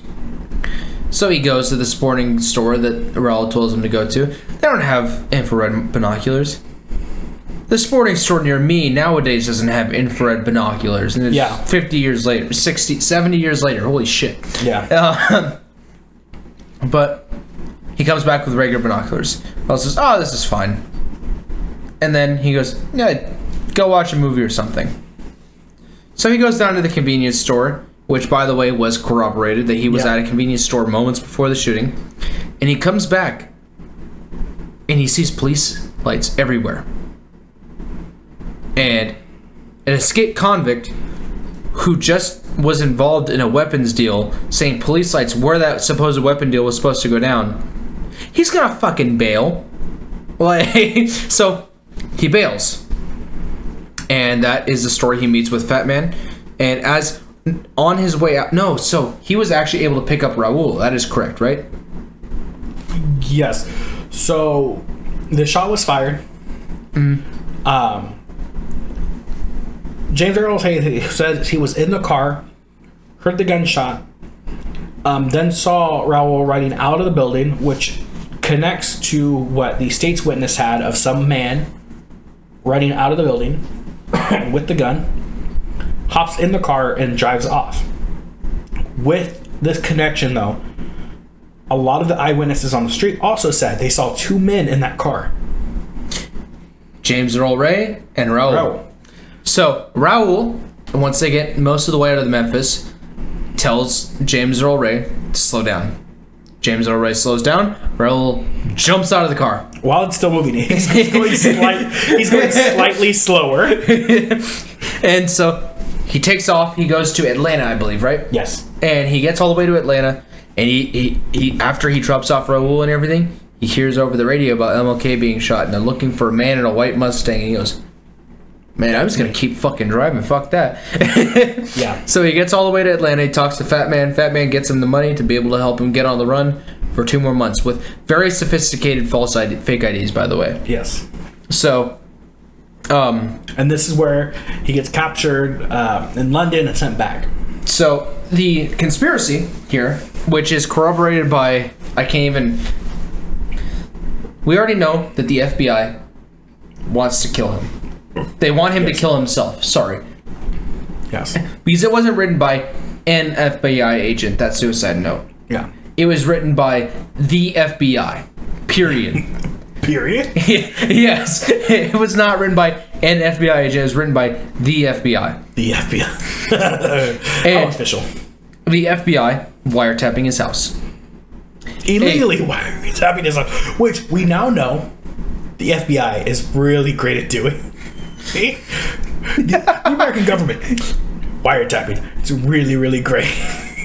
God. Just go ask Nixon. Everybody has been wiretapped by the FBI. I guarantee there's a wiretap. Okay, anyways, moving on. If you're not on the FBI watch list, are you really an American? Now you're talking. Now you're spitting facts. All right. Continuing on. So the story is, the conspiracy theory is, there was a primary shooter, which is the officer we named earlier, and a secondary shooter with him, who shot Martin Luther King. Yes. You don't know who that possible second shooter is, but we did hear about two men that split opposite directions, which is where the two possible shooters come in. And that shooter gives Lowry the firearm. Yes. Lloyd. The firearm. He hides it. That's it. That's his part of the plot. The man up top was meant to make sure that Martin Luther King died. If not, they already had a hospital that they were going to go to, and they were going to make sure he died in that hospital. Yes. And they set up James Earl Ray to die. Yes. The attempt to kill him failed because James Earl Ray just wanted to fucking go to the convenience store and buy something to fix his car, which was proven, but also, he didn't get what he wanted, right? Correct? He didn't get the thing he needed to fix his car. He didn't get what he needed, but witnesses put him at that scene at that time, right before the shot was fired. Yeah. So it's just that stuff that is really interesting, and again, all this stuff happens. You have all this conspiracy. He meets with Pepper. We're in 1993. Oh, we didn't even talk about the fact that King didn't want to stay in that hotel at all. Yes. So King normally stays in a different hotel. Yes. He was chastised by what FBI proven, I believe, put out news articles chastising him for staying in white-owned hotels. Yes, and again, this is where it gets really deep, and I mean, we're already 2 hours in, and I think this is where it gets really interesting. And I don't have a problem keep going, but this is where it gets really interesting is that he was getting chastised for staying in white-owned hotels, and the whole point of this whole rights movement was to segregate, because he didn't like segregation. So he wanted to stay in white-owned hotels to make a scene, and he did stay there before. On multiple occasions. It was jokingly called the King's Suite because he stayed there so often. And he actually when he goes to Memphis, there was actually a security team. And yes, they had the team was relieved of duty, and the person who was normally in charge of his detail was sent home because of a supposed threat that the FBI said, "Oh, never mind, it's a mistake. It's our bad. There was no threat to anybody, actually." FBI made up a threat. So they made up a threat for that, and they also made up a bomb threat for the police department to go downtown. Yes. There was a fake bomb threat downtown that diverged the police department downtown away from King. Which is also another thing. So they got rid of the police department. They got rid of his security team. They moved him into the King's Suite because originally he was supposed to be in another hotel room away from the main balcony that he was at. Yes, and the person that called, or that actually went there to tell the lady, "Hey, I'm from King's Entourage. We need to move our hotel room back upstairs." The owner. Yes. The only person that could identify them realized that she had changed the room for a killer and gave herself an arterial bleed in her brain and killed herself on accident because she kept screaming why as she pounded her head to death. Yeah, she literally ended up dying within 24 hours of him dying. Yeah, it was crazy. The fact that it happened like that. She heard the shot. She heard Martin Luther King was shot, and she felt that much guilt. Because she realized that she put him in that position from someone that she didn't know, who said that it was from Martin Luther King. Yeah.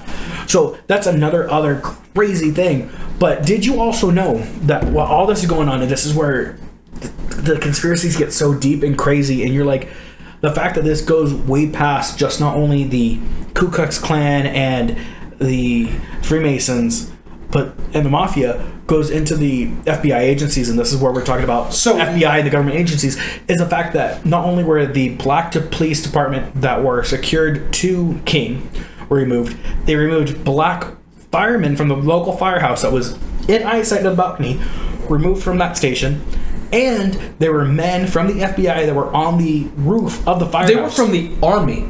Yeah. They were from the Army. And then, we already told you about the officers that were removed from his detail. Yeah. The lead detective that was there in the fire department as well was removed. And the FBI... They moved him to another fire... No, I was talking about the detective. Yeah. Whenever he got back to the station, he said it looked like a war room. Because he walked in, the chief of police, the mayor, the Secret Service, and the FBI were all there telling him there's a threat against his life, and then he needed to go home. And then by the time he got home, before he even left the car, MLK was shot. Yes. That's one hell of a fucking coincidence. Holy shit. I mean, the black firefighters that were in that fire department, the day of, were sent to different firehouses. Both told there was a threat against their life. Both being told that there was a threat against their life. Both arrived to those firehouses, told them that they were not needed, and then later that day found out that MLK was shot. There's just so many coincidences, and I get the Mafia and the mob had lots of ties into the FBI, and you could say these FBI agents doing things were maybe at the hands of the Mafia, but the FBI also covering it up so heavily was actually insane. So let me jump really quick. This is years after MLK dies, years after Malcolm X dies. There's a movie. It is based off a true story called Judas and the Black Messiah. This is the one you started to tell me about, correct? Yes. So this happened. This movie came out last year. If you have not seen it, go watch it. Judas and the Black Messiah. Did this come out before or after the civil case? Or before or after the HBO case? This happens basically before the HBO case, because HBO comes in 93. This happens literally years after, 2 years after MLK. Okay. So MLK dies. There is a Black Panther Party deputy chairman. His name is Fred Hampton. I believe this in Chicago. He's the chairman of the Black Panther Party for this chapter, and he's leading this group. And he is also named the Black Messiah by the FBI. Okay. And this is where the Black Messiah I mentioned earlier comes into play. There is a man. I'm trying to find his name really quick. Oh, did I not write it down? Interesting. That's on me. No, it was deleted by the FBI. Deleted by the FBI. So if you go watch it, there is a man in this. I want to say his name is also Will. Oh yeah, because they call him Crazy Bill.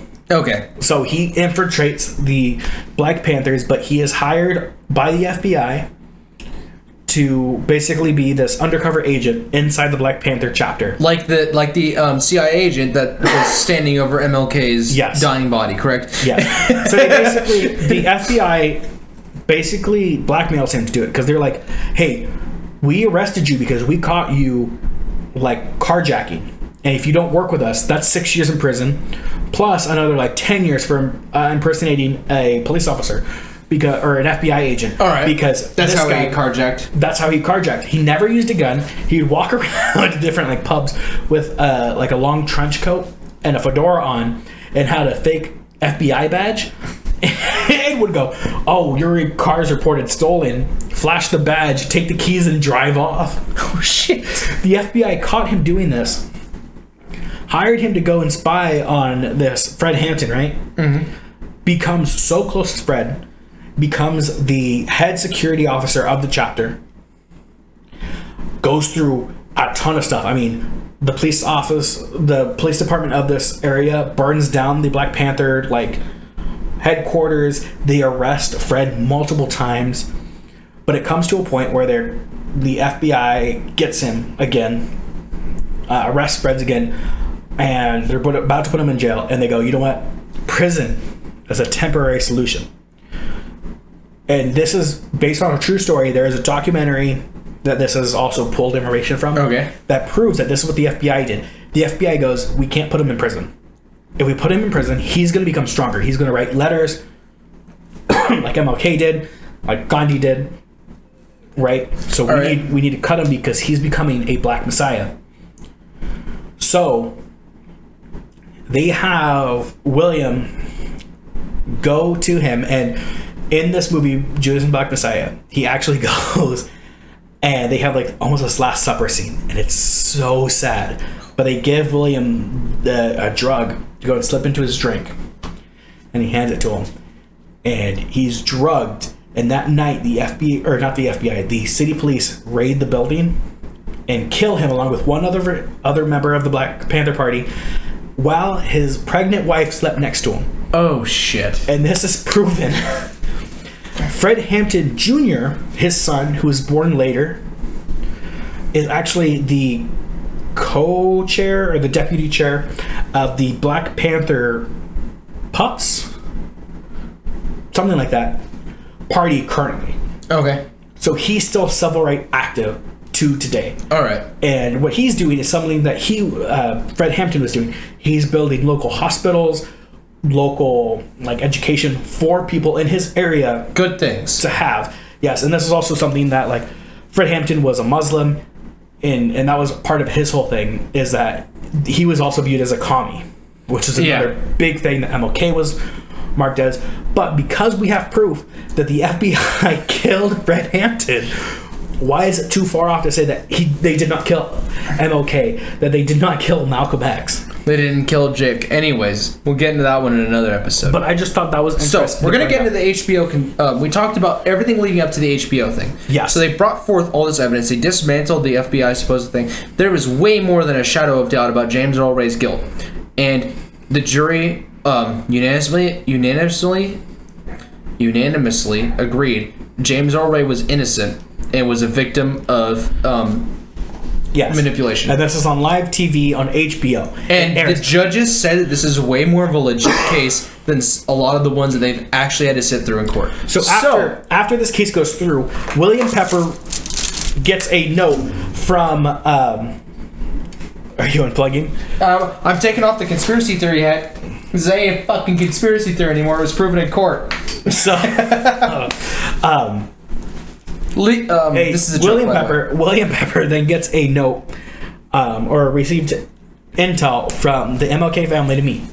So he tried to avoid talking to the King family. Yes. Because he didn't want to bring up this trauma. He knew there was a lot. He was a friend. Yes. He wasn't doing this for money. He wasn't doing this. He finally meets up with MLK's son. Mm-hmm. And they go, hey, we know who you are. We've met you. We've had dinner with you. We believe you. We want to meet Ray. Ray has multiple meetings with MLK's son to the point where he goes, I believe that you're innocent. Mm-hmm. And one of the first things he ever said to on the first James meeting Early is, did you kill my father? Yeah.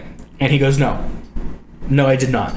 And he goes, cool, I believe you. So does my whole family. So does my whole family. We then move forward, 1994.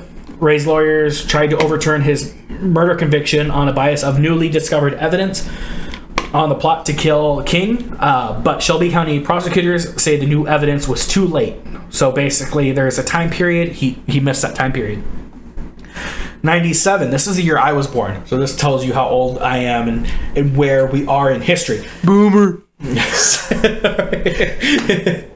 Hold up.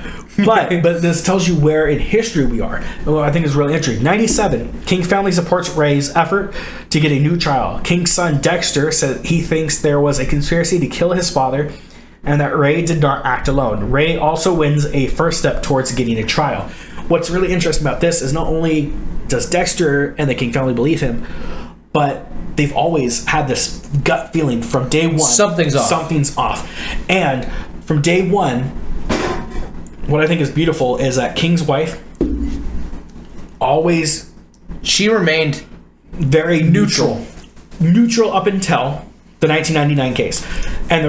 And what I think is beautiful is she publicly always said what my husband wanted to do, and she focused after her husband was killed, focused her time on getting MLK Day and continuing his Civil Rights Act, which, let me take a pause right here, and I know that people are very sick of like women's movement and like She-Hulk and like Marvel pushing women, but let's talk about real women in real history, such as Martin Luther King's wife, talking about like even Alexander Hamilton's wife, like real women who went out of their way, even despite what their husbands have done or what they stand for, even if they didn't agree with it fully, after their deaths went on to carry their husband's legacy, which I think is a beautiful testament, not only to the strength and endurance of women, but like just how powerful they can be, even as a quote-unquote backseat driver.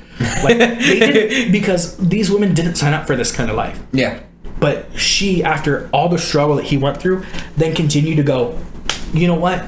This is what my husband wanted. He wanted this. And you know what would officially concrete my husband in history is an MLK Day, which she got, which I think is a beautiful testament of what she does. So we're going to jump later into 1997, May 14th. We should probably start wrapping this up a little bit. Yeah. So we're almost done. So they actually get testing of Ray's rifle. They begin testing. Testing concludes after 16 fired. Yes. Only 11 confirmed that it was not a match.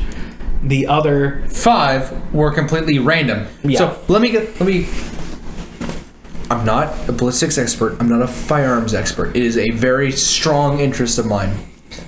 Despite how screwed up the round was in those other 5 rounds, it doesn't change the rate of twist of the rifling. Yeah. It doesn't change the rate. They then ask to then refire the rifle. They tell them no because it would damage it. It would damage for further testing. It's like, well, you're not going to further test it if it's going to damage it, are you? Like, yeah. So, a year later, April 23rd, 1998, James Earl Ray dies of liver failure. He was having liver problems for years, and he asked to go get a liver transplant, and they denied him. Really? Yes. There's reports of him requesting to go and get medical attention to get a liver transplant, and they denied him to go get a liver transplant. What the fuck? And it's not like, this is not much of a conspiracy theory. It was more of just like lack of medical attention. Just the U.S. medical system. Yeah. So we've talked about the mock trial. Well, what year was the civil case? 1999. So this is what I think is interesting. This is not a national case. This isn't a big like Supreme Court case. This is a civil case that was what, $1? It was $100. And $100. They knew they needed to put it down. They needed all this evidence proven in court. They needed concrete evidence so nobody could say you're just a conspiracy theorist. So that whenever you talk, or it's not for money. It was to set the record straight. It was so that I don't have to wear my tinfoil hat while I'm talking about this case. Because this is the last part that we're talking about. This is the 1999 trial that took place between November and December of 1999, right? So this is what we're calling the Lloyd Jowers trial. Lloyd Jowers testified. They had other witnesses. They took information that William Pepper is now also the lawyer for the King family against Lloyd Jowers and the state. So William Pepper has a great series of podcasts. I felt a lot of it was unnecessary after it had already convinced me within the first episode. But the first like 6 to 10 episodes were great information. The other ones seemed to... The MLK tapes, yeah. It kind of seemed to like... So it wasn't William Pepper's MLK tapes. It was someone who interviewed William Pepper, and he had... William Pepper's still alive, by the way. Way to go, old man. He's got interviews of almost all of this. And it's so documented, and not just of the HBO trial recordings, but the 1989 trials recordings afterwards, before the trial. There's so many documented instances of this, which I think is beautiful. And I mean, what's great about the 1999 trial is that the jury only took 1 hour to deliberate the evidence. 1 hour, because we already told you could tear apart the FBI's case in like 2 sentences. You can prove that, and with even more time, with a month of deliberation, you could easily prove that not only was James Earl Ray innocent on most cases, but that there was a massive conspiracy within a month. You could convince a jury of that, and it only took an hour for them to say, no, the FBI and the government killed them. They named the FBI. The Jowers and the FBI and the Mafia, the CIA, the United States government was responsible for it. They sued the governmental agencies for wrongful death. Yeah, and then this is also what I think is chilling, is that this is the first time after this trial that MLK's wife comes out and says, there is now proof that my husband was assassinated by the U.S. government. And that she takes now a firm stance to today, and the King family takes full stance of, my husband was assassinated. And do you think it's actually like popular knowledge? It's not popular knowledge, which I think is crazy, is that I didn't even know. We don't talk about the 1999 trial. And maybe it's because so much happened between 1999 to let's say 2005. Between 1999 and 2005, so much happens. One of the biggest U.S. history incidents happens in 2001. We're talking 2 years later. 2 years later. And you can make a maybe a year and a half, because that was in late 1999. This is December of 1999. So 2 years be September, yeah.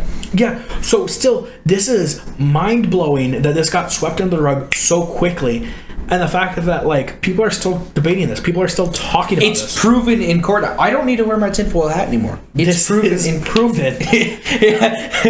So, let's wrap this up. So, because we're at, what, 2 hours now? Yeah. So, in your honest opinion, what do you rate this as believability? I rated the last one was as 9. killed by the U.S. government. I rated the last one as 9, correct? You 10. I said 10? Yeah. All right. That's because Lloyd Jowers was included in it. Yes. But also in this court case, he is included in this one. So yes. So I would say this one is also 10, because even though Lloyd Jowers twisted some of the facts or he omitted some stuff, he wasn't 100% lying. So maybe I would rate that one a 9 and this one a 10. They kind of like intertwine a little bit. I think this one is a 10. I believe this 100%. I think there is, because this brings in Lloyd Jowers and this brings in a lot of his theories. I think this puts everything together. I think that there was a conspiracy to kill Martin Luther King, and I think we have a lot of evidence to prove that, and the fact that you can go onto the FBI's file and read. When was the anti-MLK speech? Or the anti-Vietnam speech? Can you look that up for me? Yeah. Anti-Vietnam speech was given in It may be 1967. No, 19. It was in 1966. That was whenever he first publicly opposed it. That was his speech. He publicly opposed it in 65. I want to say like late 65, early 66. I think it's early 66 is where he gives his speech. Where I want to say it's like January of 66, where he goes, I publicly oppose this, and he gives his beautiful speech about not only what's wrong with the Vietnam War and the fact that the U.S. government is doing war crimes, but he's also talking about the fact that why should the black man go to another country to kill other poor men, to come back to be segregated and told that you can't sit on the bus. What day was he assassinated? He was assassinated in April 4th of 1968. Look what day the anti-Vietnam speech was. Okay, so anti-Vietnam speech was April 4th, 1967. So literally a year to the day.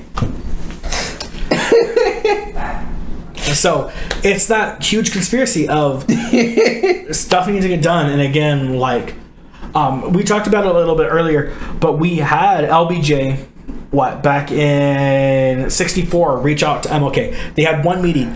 From then, LBJ, I want to say, reached out to MLK 5 times. I want to say that's how much I read. I think he reached out 5 times, and every time MLK said, no, I'm not going to do it, because LBJ was basically like, we're going to do a press conference. I'm going to have you talk. But basically, I want you to sit there and listen. And he goes, no, I'm not going to get steamrolled over in these meetings or these press conferences without a chance to talk. Yeah, I'm not doing it. He's like, you're not going to listen to me. I'm not going to endorse you. Mm-hmm. And again, like, this was very big because previously MLK had relations with the Kennedys. Kennedys, which Robert Kennedy was the one who approved him getting wiretapped.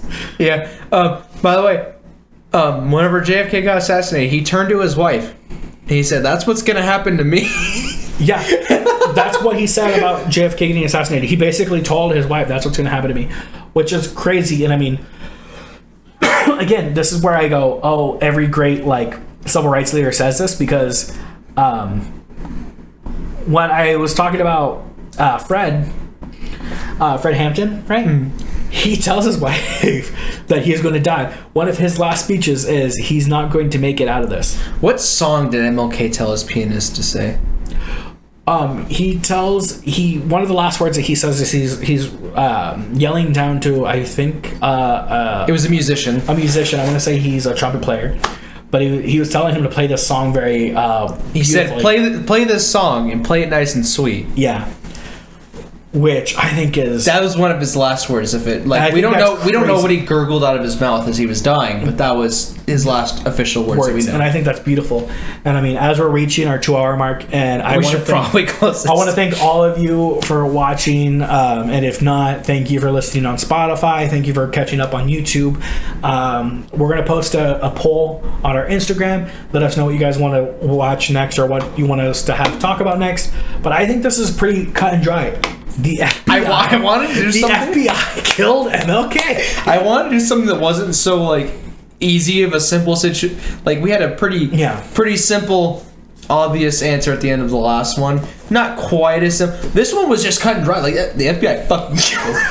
We're pretty agreed. But I mean, who knows? What will we talk about next? I mean, I think we want to talk about John Bennett Ramsey. We want to talk about the Loch Ness Monster. We want to talk about so much. We're gonna make a poll on Instagram. We're not gonna get into it. We've already talked about conspiracies and cryptids, so now we're gonna be covering the other two, which is mysteries and murders. So we'll go ahead and get into those ones next time. We're gonna put up a poll of mysteries and murders next time. How's that sound? Yeah, and please let us know what you guys think about the episode. Give us constructive feedback. Let us know if you like it. I did adjust a lot of the audio settings. Please let me know how that sounds. Yeah, go let us know how you like it. Rate us on Spotify, please. It'll help us a lot. Thank you guys for following us. I think since last week we've gained a little over 50 followers. I think we're at 55 right now on Instagram. Nice. So it's nice. gradual thing, but if we can keep that up, that's what I want. I want to equal that every other week. So again, every other Saturday we're going to be here. Thank you so much. Thank you for sitting down with me again. All right. See you guys next time. All right.